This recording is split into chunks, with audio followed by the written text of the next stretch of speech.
चलिए इस क्वेश्चन को कामली क्लियर करते हैं। आप पूछ रहे हो कि बुंडीबुगियो वायरस क्या नया कोरोना वायरस है, कैसे डिफरेंट है और क्या ये भी कोरोना वायरस जैसा फैल सकता है। सबसे पहले कैटेगरी समझ लेते हैं क्योंकि यही कंफ्यूजन रिमूव करती है। बुंडीबुगियो वायरस कोरोना वायरस बिल्कुल नहीं है। ये इबोला फैमिली का वायरस है और कोरोना वायरस एक अलग फैमिली होती है। अब डिफरेंस को सिम्टम्स और डिजीज टाइप से पकड़ते हैं। Corona virus mainly respiratory infection करता है, जैसे कफ, फीवर, ब्रीदिंग इशू।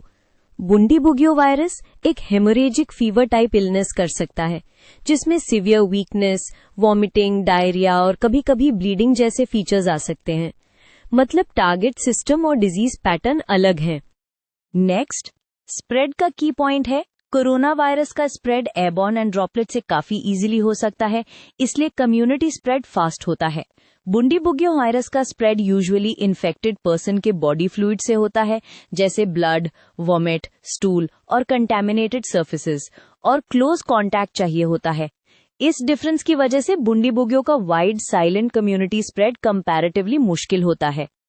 अब आपका मेन वरी, क्या ये कोरोना वायरस जैसा ग्लोबल पैंडेमिक बन सकता है?